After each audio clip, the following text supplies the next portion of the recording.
Bonjour petit padawan, voilà, nous en sommes à notre 11e numéro. Donc la dernière fois, on avait vu essentiellement tout ce qui pouvait nous amener vers l'exposition. On avait vu un certain nombre de choses qui vont nous servir maintenant. Tous les cours précédents vont commencer à engranger. Donc voilà, aujourd'hui le but c'est de vous expliquer une exposition. D'abord, pourquoi ne pas se contenter de visiter un musée, une galerie, un centre d'art? Non, l'exposition, c'est comme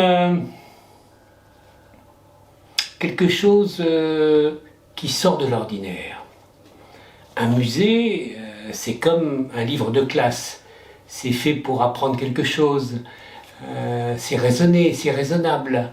Il y a des conservateurs, il y a des collections. Et donc, un musée, c'est quelque chose qui est fait pour tout apprendre, pour tout savoir sur un sujet, sur un artiste, sur un thème, sur une époque. Et le musée, c'est quelque chose de très aristotélicien. Au sens philosophique, ça veut dire que on veut tout savoir de A jusqu'à Z en passant par B, C, D, etc. Donc, l'aristotélicien, lui, il veut tout connaître, mais dans l'ordre. Donc ça doit être très bien fait, hiérarchisé. Vous voyez là la métaphore agricole dont je vous ai parlé.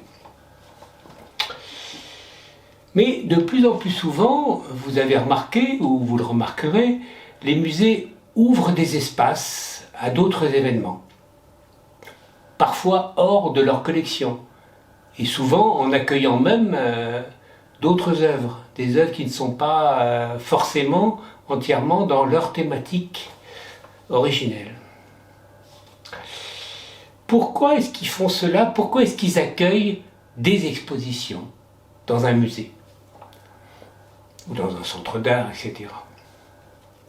Parce que contrairement à eux, une exposition, c'est un moment en dehors du temps, c'est un moment de passion, un moment de folie, chose qu'ils ne savent pas faire habituellement.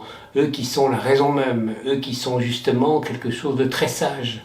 En plus, une exposition sont des choix. Sont des choix que eux n'ont pas fait puisqu'ils veulent tout, ils veulent être exhaustifs.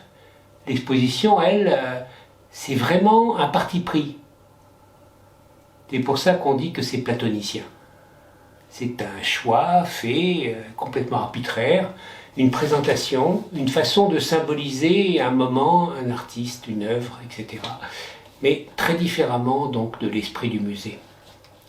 L'esprit de l'exposition est beaucoup plus chimique, et on va le voir. Alors, une exposition, d'abord, il faut un lieu.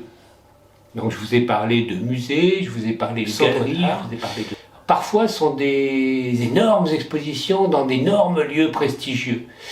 Parfois, ça reste dans des grands lieux, dans des lieux prestigieux, dans des lieux patrimoniaux, plus réduits.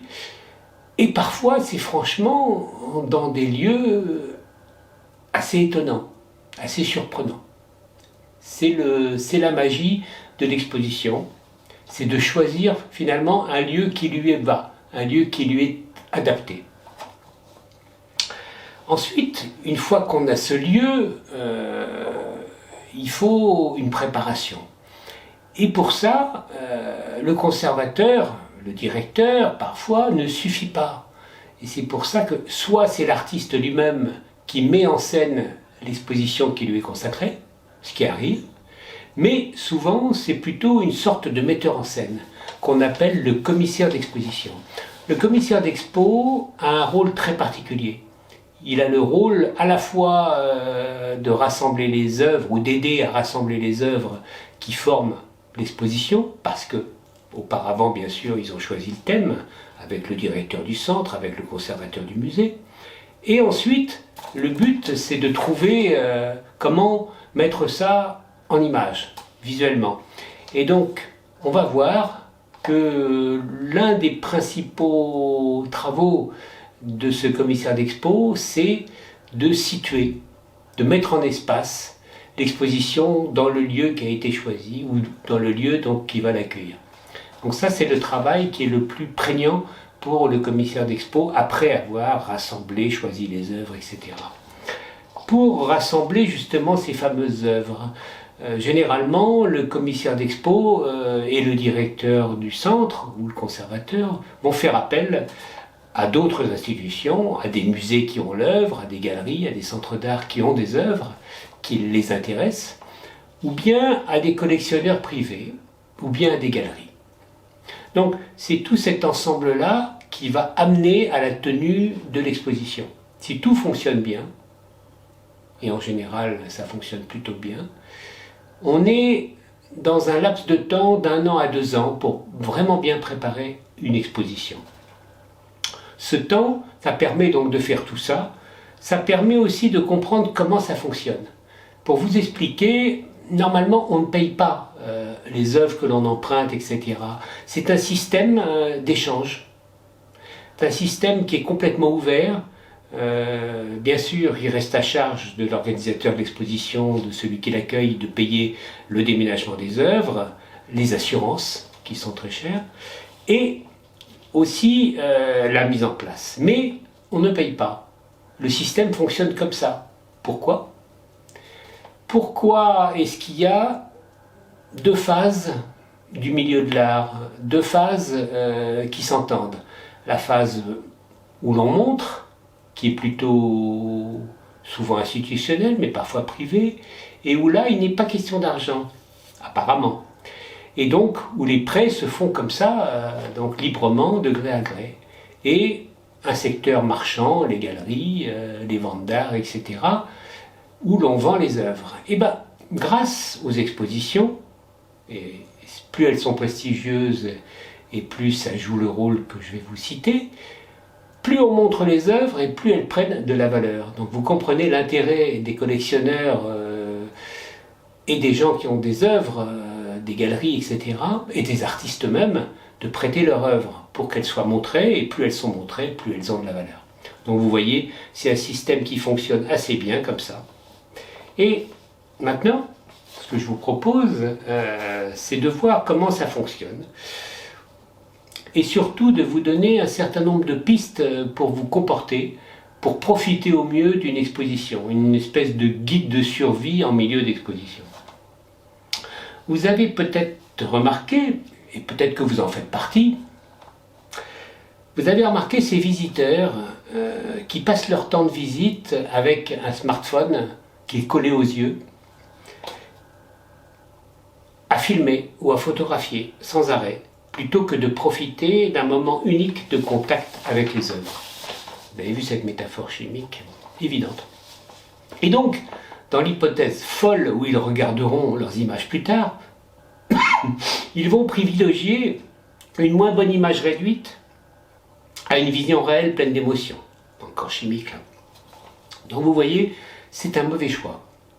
Alors ce que je propose, parce que c'est difficile de lutter contre ces pulsions et contre la mode, plutôt que de combattre ce que j'estime être un toc digital, je préfère leur indiquer un comportement de substitution. Voilà, vous faites un premier tour, sans votre smartphone, vous le mettez dans le sac, et vous jouez le jeu de la découverte avec les yeux. Cet instrument hautement moderne et très sophistiqué. Et vous essayez de comprendre dans quel univers le ou les artistes veulent vous faire voyager.